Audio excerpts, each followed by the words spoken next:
ప్రార్థన చేసుకుందాం. అందరం కలిసి ప్రార్థన చేసుకుందాం. మహోన్నతుడా, మహిమగల మా తండ్రి, జీవం కలిగిన మా దేవ,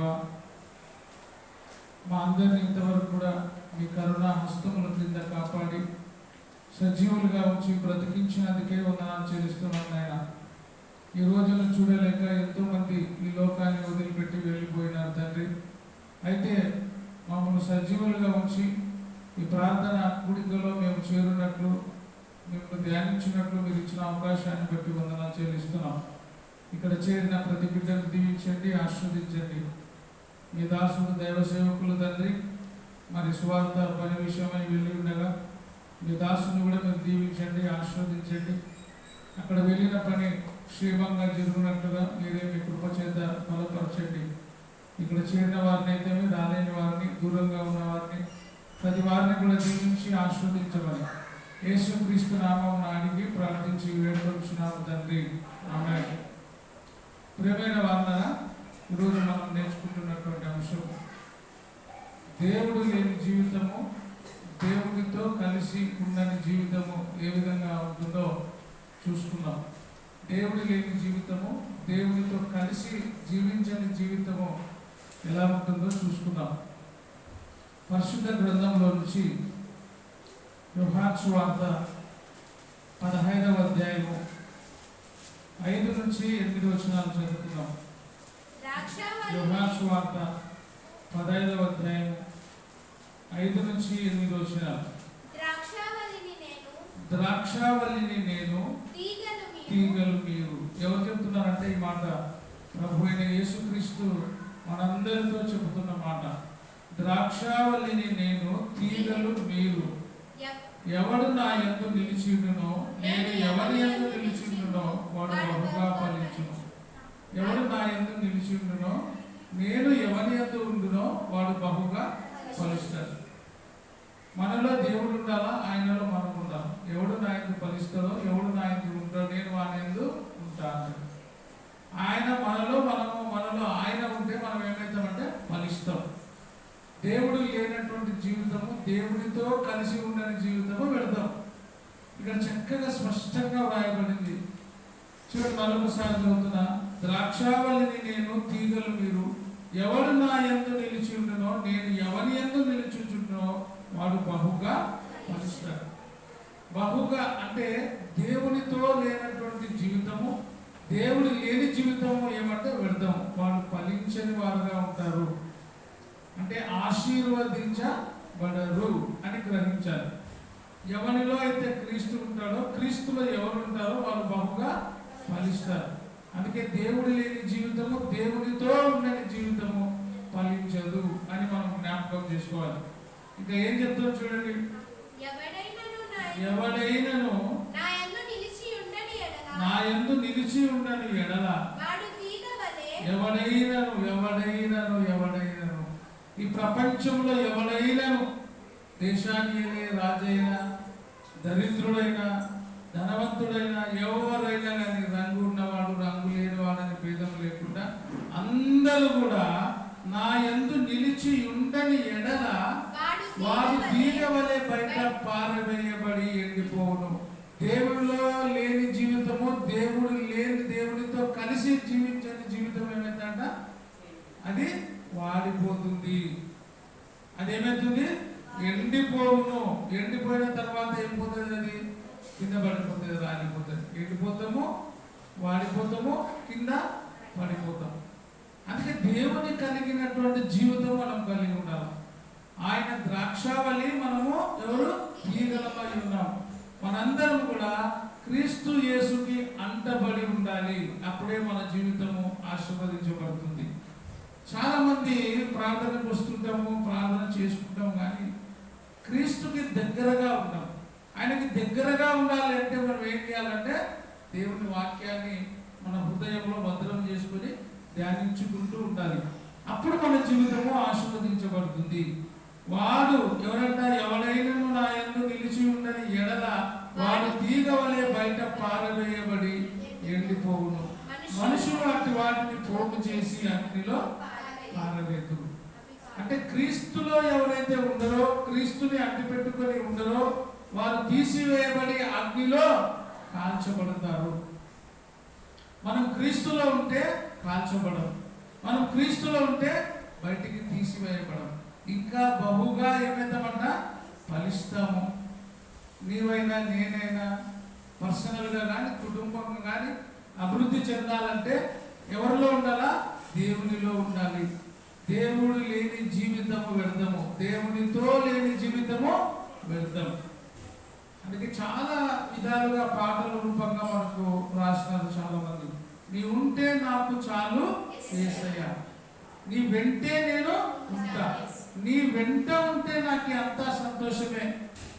నీ వెంట ఉంటే నా మనోదుఖము కూడా తీసివేయబడుతుంది. నీ వెంట ఉంటే నా హృదయము నిండి పొర్లుతుంది అంటాడు. అందుకే భక్తులు ఏమనంటే నా గిన్నె నిండి పొర్లుచున్నది. ఎవరైతే క్రీస్తులో ఉంటాడో, క్రీస్తుని కలిగి ఉంటాడో, దేవునిలో ఉంటాడో మన గిన్నె నిండి పొర్లుతుంది. ఎవడు నా యందు నిలిచి ఉన్నది ఎడల వాడు తీగ వలె బయట పారవేయబడి ఎండిపోవును, మనుషులు అట్టి వాటిని పోగు చేసి అగ్నిలో పారవేదు, అవి కాలిపోవును. నా యందు మీరును మీ యందు నా మాటలు నిలిచి ఉండని ఎడల మీకు ఏది ఇష్టమో అడుగుడి, అది మీకు అనుగ్రహించబడును. మీకు ఏది ఇష్టమో అది పొందాలంటే నాలో మీరు ఉండాలి. దేవుడిలో ఉంటే ఏమైతామో ఫలిస్తాం. దేవునిలో లేకపోతే పెరిగివేయబడతాం, కాల్చివేయబడతాం. దేవునితో లేకపోతే పెరిగివేయబడతాం, కాల్చివేయబడతాం. దేవునితో ఉంటే, దేవుని హత్తుకుంటే మన జీవితము పుష్కలమైన జీవితంగా ఉంటుంది. 1 కొరింథీ 12వ అధ్యాయము 26వ వచనం నుంచి చదువుతాం. 1 కొరింథీ 12వ అధ్యాయము 26వ వచనం నుంచి. కాగా 1 కొరింథీ 1వ అధ్యాయము, ఏ అధ్యాయం చెప్పినా నేను? 1వ అధ్యాయము 26 నుంచి 29 వచనాలు చదువుకుందాం. సహోదరులారా, మిమ్మల్ని పిలిచిన పిలుపుని చూడుడి. మీలో లోకరీతిని జ్ఞానులైనను గనులైనను, మీలో లోకపరంగా జ్ఞానులైనను గనులైనను. ఏ వంశం అంట? గొప్ప వంశం. వంశం గురించి బాగా గ్రేట్గా చెప్పుకుంటుంటారు చాలా మంది. నిన్న మేము చనిపోయిన చూడకపోతే భాస్కర్ ప్రకాష్ సార్ చనిపోయినాడు. ఆడు వెంటే ఒక ఆయన కలిసి సారు రెడ్డిపోగే చనిపోయిన మేము రెడ్డిపోగలో అని చెప్తున్నాం. పక్కన రాసారు పోగులన్నీ చూసిన వాళ్ళంతా రెడ్డి పోగులలో ఉత్త పోగులే అంటాడు. చాలా మంది గోత్రాల గురించి గొప్పగా చెప్పుకుంటారు కానీ తగినట్టు నడుచుకోరు. మేము ఇంత పెద్ద గోత్రము, మా సంతానము పెద్దది అంటే ఏం చేయాలా? పనికొచ్చేది ఒకటైనా చాలు. పనికిరాని ఎన్ని ఉంటే ఏం లాభం? తలుపు బెలుపు రాళ్ళు తట్టడేల నిక్కమైన నీలము ఒక్కటి చాలు. ఎంత గోత్రాలు ఉన్నా ఆ గోత్రాలలో ఒక్కడు మంచివాళ్ళు ఉంటే అదే గ్రేట్. ఏం చేయాలి? 100 మంది ఉన్నా కూడా పనికిరాని వాళ్ళు ఉంటే ఏం చేస్తాం? పనికొచ్చేది ఒకటైనా విలువైనదే. ఆ పనికి వచ్చే వాళ్ళుగా ఉండాలంటే క్రీస్తులో ఉండేవాడే పనికొచ్చేవాడు. నువ్వు 100 మంది ఉన్నా 2000 మంది ఉన్నా క్రీస్తులో లేకపోతే నీ వంశము కూడా ఏమవుతుంది? ఆశీర్వదించబడదు. ఏ వంశమైనా ఆశీర్వదించబడాలంటే ఎవరిలో ఉండాలా? దేవునిలో ఉండాలి. దేవునితో మన జీవితము గడపాలి. అందుకే గొప్ప వంశము వారైనను అనేకులు పిలువబడలేదు కానీ ఏ శరీరయు కూడా చూడండి, దేవుని ఎదుట అతిశయింపకున్నట్లు జ్ఞానులను సిగ్గుపరచుటకు లోకములో నుండి వెర్రివారిని దేవుడు ఏర్పాటు చేసుకున్నాడు. ఎందుకు? తనతో ఉండడానికి. లోకములో ఉండే గొప్ప జాతిని కాదు, గొప్ప వంశాన్ని కాదు, ఎవరిని? లోకములో ఉండే వెర్రి వాళ్ళని దేవుడు ఏర్పాటు చేసుకున్నాడు. తనతో ఉండాలని పిలుస్తున్నాడు. అందరిని పిలుస్తున్నాడు. వెర్రి వారిని, మంచి వారిని అందరిని పిలుస్తున్నాడు. ప్రయాసపడి భారం మోసుకొనిచున్న సమస్త జనులారా నా దగ్గరికి రండి రండి అని ఆయన పిలుస్తూనే ఉన్నాడు. ఇక్కడ కూడా ఏం చేస్తుంటే నాతో ఉండుటకు, నాతో మీ జీవితం గడుపుటకు మీరు రండి అని పిలుస్తున్నాడు. ఎవరిని? లోకములో నుండి వెర్రి వారిని ఆయన ఏర్పరచుకొని ఉన్నాడు. బలవంతులు ఎవరంట? వంశం పెద్దగా ఉంటే బలం ఎక్కువైతుంది. మా బలం ఎంత ఉందో తెలుసా? మేము ఒక్కరు కాదు తెలుసా? ఎంతమంది? సేనాను దెయ్యాలు అనుకుంటారు చాలా మంది. ఎంతమంది? ఎక్కడ చూసినా సేనా దెయ్యాలే కనపడుతుంటాయి. గొప్ప వంశముగా ఉన్నా నువ్వు సేనా దెయ్యాలుగా ఉంటే వేస్టే. చిన్న వంశమైనా క్రీస్తులో ఉంటే అది ఆశీర్వదించబడుతుంది. అది ఏ వంశమైనా ఏ జాతి అయినా. అందుకే నాలో ఫలింపకుంటే వాడు ఎవడైనాను కానీ బయట తీసి నేను పాడేస్తా. దేవునిలో మనం ఉండాలి. దేవునితో మన జీవితం గడపాలి. దేవుని లేని జీవితము అది వ్యర్థమే. అందుకే బలవంతులైన వారిని ఏర్పరచడానికంట సిగ్గుపరచుటకు లోకంలో బలహీనులైన వారిని దేవుడు ఏర్పరచుకొని ఉన్నాడు. ఎవరిని? బలహీనులు. బలవంతులను కాదు, గొప్ప వంశములు కాదు. ఎవరిని ఏర్పాటు చేసుకున్నాడు దేవుడు? బలహీనులు. కొంతమంది వంశం ఉన్నా బలహీనులుగా ఉంటారు. ఆ బలహీనులైన వారిని దేవుడు ఏర్పాటు చేసుకుంటాడు. గర్విష్ఠులను కాదు. అతిశయించువాడు ఎవరిని బట్టి అతిశయించాలా? ప్రభువును బట్టి అతిశయించాలి. కానీ తమను తాము మెచ్చుకున్న వాడు ఎన్నిటికి కూడా యోగ్యుడు కాదు. ప్రభు మెచ్చుకున్న వాడు యోగ్యుడు. ఎప్పుడు కూడా వాళ్ళకు వాళ్ళే మెచ్చుకుంటుంటారు. కొంతమంది ఎక్కడ చూసినా అదే చెప్తుంటారు. మాది ఇంత పెద్ద గోత్రం, ఇంత పెద్ద గోత్రం అని గోత్రాల గురించి చెప్తుంటారు. ఎవరు అడగకపోయినా మా గోత్రం ఏమో తెలుసా? అది రెడ్డి పోగు. నిన్న చెప్తుంటే నవ్వు వచ్చింది మాకు. రెడ్డి పోగు అలా చనిపోయి ఎవరెవరో వస్తుంటే ఈ మధ్య మాత్రం అందరూ కలిసిన వాళ్ళు మాది రెడ్డి పోగే, ఆయన చచ్చిపోయిన ఆయన రెడ్డి పోగే, మాది రెడ్డి పోగే, ఆయన రెడ్డి పోగే అని. మరి నేను ఎవరు అడిగినా ఆ పోగు నువ్వు అని. ఎవరైనా కానీ చూడండి, క్రీస్తులో ఉంటేనే, క్రీస్తుతో ఉంటేనే, దేవుని కలిగి ఉంటేనే జీవితము ఆశీర్వదించబడుతుంది. అందుకే దేవుడు బలహీనులైన వారిని ఏం చేసినాడు? ఏర్పరచుకొని ఉన్నాడు. ఎన్నికైన వారిని వ్యర్థం చేయుటకు లోకములో నీచులైన వారిని, తృణీకరింపబడిన వారిని, ఎన్నిక లేని వారిని దేవుడు ఏర్పాటు చేసుకున్నాడు. బా ఎంత మంచి మాట. ఎవరిని ఏర్పాటు చేసుకున్నాడంట? ఎన్నిక లేని వారిని. ఏమి పనికిరాని వారిని దేవుడు ఏర్పాటు చేసుకుంటాడు. ఒకవేళ మనం ఈ లోకంలో జ్ఞానులము కదా అని విర్రవీగితే ఆ జ్ఞానం గల వారిని, విర్రవీగుతున్న వారిని పక్కకు పెట్టేసి దేవుడు ఎవరు తీసుకొస్తాడంట? ఎన్నిక లేని వారిని తీసుకొచ్చి పెడతాడు. అది మన కన్నులకు అప్పుడు ఏమైతుంది? ఆశ్చర్యం. వీళ్ళు ఇంతగా చేస్తున్నారా అనే విధంగా దేవుడు వారిని ఆశీర్వదిస్తాడు. దేవుడిలో ఉండడానికి వారిని పిలుస్తాడు దేవుడు. కొంతమంది వాళ్ళు కలిగిన గర్వాన్ని బట్టి, అతిశయమును బట్టి దేవునిలో నుండి బయటికి వెళ్ళిపోతుంటారు. కానీ దేవుడిలో ఉంటే ఆశీర్వదిస్తాం. అందుకే ఎన్నిక లేని వారిని, తృణీకరించబడిన వారిని, నీచులైన వారిని దేవుడు ఏర్పాటు చేసుకున్నాడు. దేవుడు ఎవరినైనా ఏర్పాటు చేసుకుంటాడు. ఏమైనా చేయగలడు. కథ మొత్తం మారుస్తాడు ఆయన. ఎఫెసీయులకు రాసిన పత్రిక 4వ అధ్యాయం 18వ వచనం. నేను కొంచెం పెంచు. ఎఫెసీయులకు రాసిన పత్రిక 4వ అధ్యాయం 18వ వచనం. వారైతే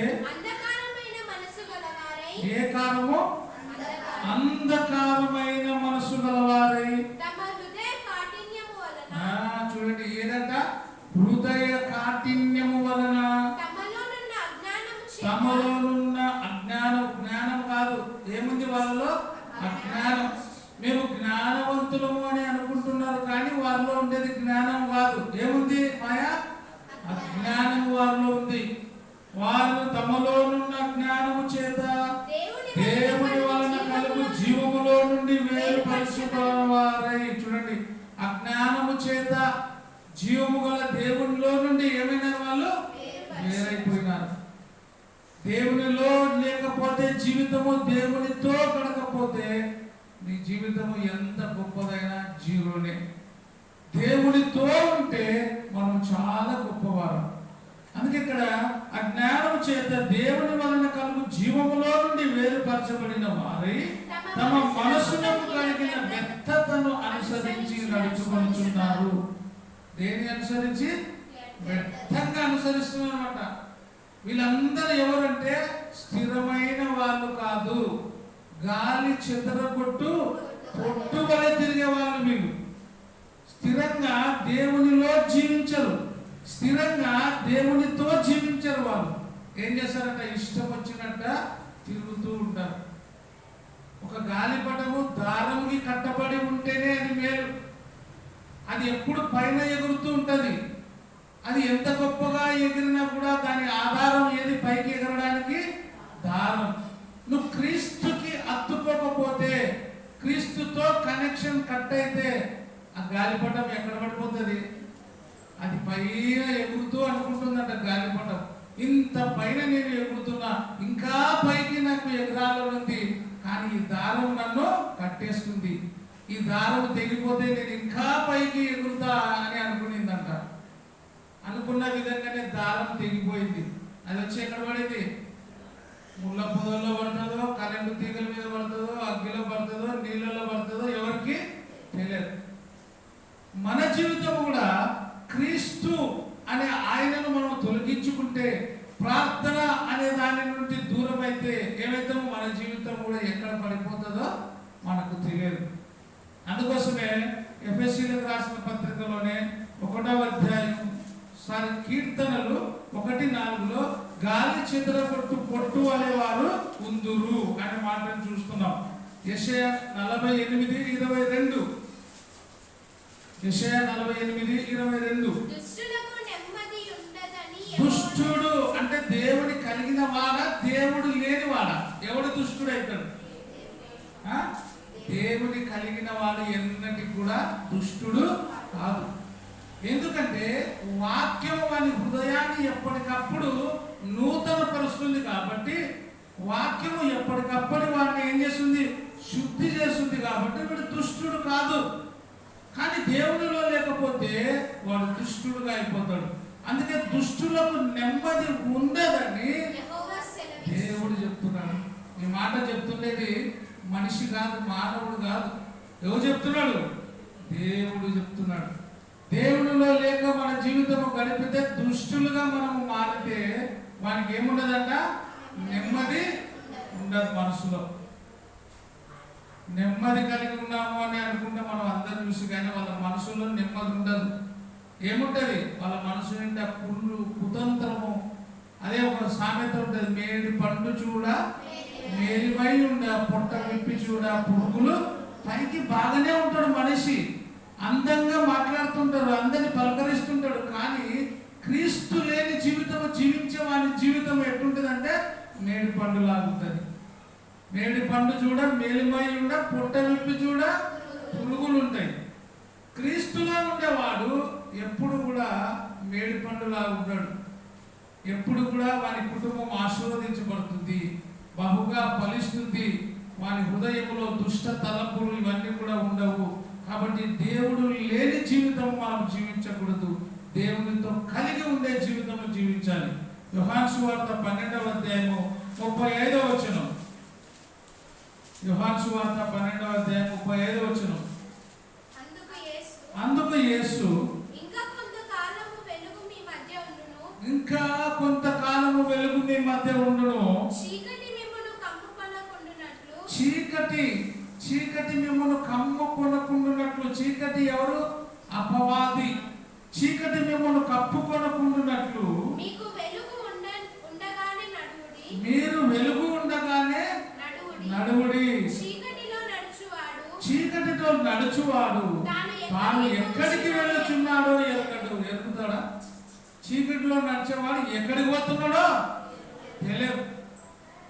క్రీస్తు లేని జీవితము, క్రీస్తుతో నడవని జీవితము కూడా చీకటిలో నడుస్తున్న జీవితాన్ని పోలి ఉంటుంది. చీకటిలో నడిచేవాడు ఎక్కడ పడతాడో ఎవరికి తెలియదు. గోడకు కొట్టుకుంటాడో, కింద పడతాడో, మెట్లకు కొట్టుకుంటాడో, బస్సు కొట్టుకుంటాడో, యాదాన్ని కొట్టుకుంటాడో తెలియదు. క్రీస్తులో ఉన్నవాడు మనకి ఏముంటుంది? వెలుగు ఎప్పుడు చీకటిని తొలగిస్తూ నడిపిస్తుంది. వెలుగు ఎవరు? దేవుని వాక్యము వెలుగైంది. ఆ ఆ వాక్యము నా పాదములకు దీపము అన్నాడు. ఆ దీపమైన వెలుగు ముందుండి నడిపిస్తుంది. దీపమైన వెలుగు నీ జీవితాన్ని, నా జీవితాన్ని వెలుగుమయంగా మారుస్తుంది. క్రీస్తు లేని జీవితము ఏ జీవితము? చీకటి జీవితము. మీరు వెలుగు సంబంధులగునట్లు మీకు వెలుగుండగానే వెలుగునందు విశ్వాసం ఉంచుడని వారితో చెప్పాను. ఏ దాని మీద విశ్వాసం ఉంచాలా? వెలుగు మీద విశ్వాసం ఉంచాలి. లూకా సువార్త మనందరూ తెలుసు 19వ అధ్యాయం. జక్కయ్య క్రీస్తుని కలిగి ఉండనప్పుడు ఏం చేసినాడు? చీకటి జీవితంలో గడిపినాడు. దేవుడు లేని జీవితం గడిపినాడు. దేవుడు చూడాలా అనే ఆశ కలిగి జక్కయ్య ఇంటికి ఎప్పుడైతే క్రీస్తు వెళ్ళినాడో, జక్కయ్యతో క్రీస్తుతో ఎప్పుడైతే సంభాషణ జరిగిందో, జక్కయ్య వెలుగులోకి వచ్చేసినాడు. ఎక్కడి నుండి?